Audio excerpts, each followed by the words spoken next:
Okay, so yesterday we read The Sandwich Swap and we talked about where writers get ideas.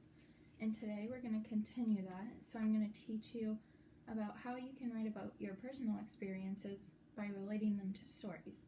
So we're going to read The Sandwich Swap again, and then we're going to make text-to-self connections and compare what happens in the book to things that we have experienced in our own lives. And this is where we get ideas to write.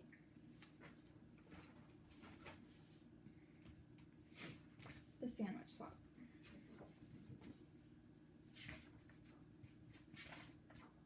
It all began with a peanut butter and jelly sandwich.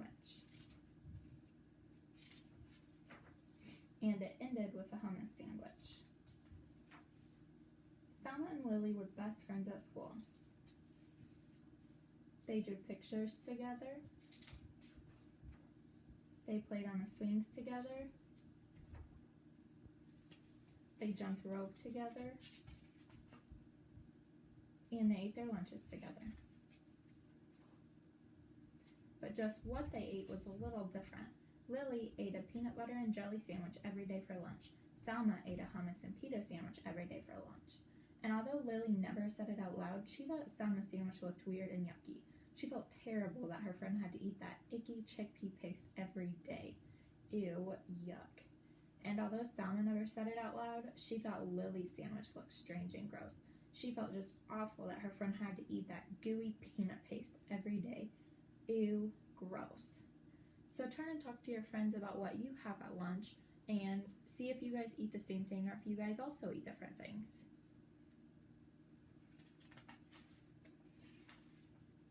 Then one day, Lily just couldn't hold back those pesky thoughts any longer. "Your sandwich looks kind of yucky," she blurted out. "What did you say?" Selma asked, thinking she must have misunderstood her friend. "I said your sandwich looks yucky." Selma frowned. She looked down at the thin, soft bread, and she thought of her beautiful, smiling mother as she carefully cut Selma's sandwich into 2 neat halves that morning. Her hurt feelings turned mad. Has a friend ever said anything to hurt any of your feelings? Raise your hand if so. Yeah, it's not a good feeling. "Yeah, well, your sandwich looks gross and it smells bad too," Selma snapped back. Lily looked surprised. She sniffed the thick, squishy bread, and she thought of her dad in his silly apron, whistling as he cut Lily's sandwich into 2 perfect triangles that morning. Lily scowled. "It does not smell bad." "Does too." "Ew, yuck. Ew, gross." That afternoon, the friends did not draw pictures together, they did not swing together, and they did not jump rope together either. The next day, Selma ate her lunch at one table and Lily ate her lunch at another. Meanwhile, the peanut butter versus hummus story had spread, and everyone began choosing sides. Each side has something not so nice to say to the other. So right here we see what they're all saying. We have peanut butter breath, jelly heads, garlic breath, and chickpea brains. Pretty soon the rude insults had nothing at all to do with peanut butter or hummus. "You're weird, you're stupid, you look funny, you dress dumb." And then it happened. Somebody yelled, "Food fight." Okay, so we're going to go back to this page and talk about name calling. So put a 1 up if you guys have ever experienced name calling. Yeah. And then friends take sides, and then it's just not good. Peanut butter and hummus sandwiches and other lunch favorites began flying back and forth between both sides of the lunchroom. They stuck to the walls, they stuck to the ceiling, they stuck to the lunch lady. When the sandwiches were all gone, pudding cups and applesauce and carrot sticks took flight. Selma and Lily looked at one another from across the rowdy, splattered room. They both felt ashamed by what they saw. They both felt really ashamed when the principal called them into her office after they had helped clean up the mess. The following day, Selma set her lunch down across from Lily's. The 2 girls nibbled on their sandwiches in silence. Finally, Lily got up the courage to speak. "Would you like to try a bite of my peanut butter and jelly?" Selma grinned. "Sure, why not? Would you like to try my hummus and pita?" Lily laughed. "I'd like that. On the count of 3?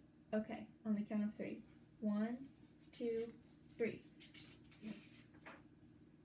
"Hey, this is delicious, and this is heavenly." The girls giggled and hugged and traded sandwiches.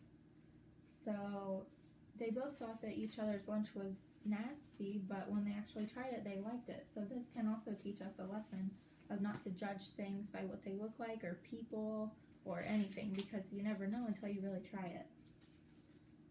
After lunch, Sam and Lily met with the principal again.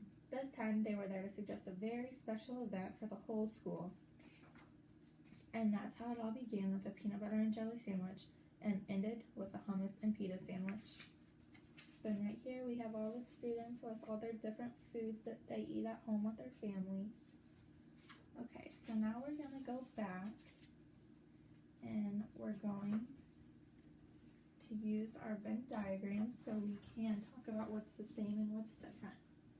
So we have Salma, who had hummus for her lunch. So we have that. And we have Lily, who had, I'm just gonna put PB&J. But then, those are the things that are different about them, but we can also think about what they like to do and what they did together. So we have that they like to draw together, they liked to jump rope, and we also have that they like to swing together. So this shows us that even though they were both really different in what they ate for lunch, they still like to do a lot of the same things. Okay, so now you guys are going to go back to your seat and you can either write about an argument that you had with a friend and how you guys fixed it, or how you might have thought you didn't like something or someone, but then after you got to know them or after you tried it, then you liked it.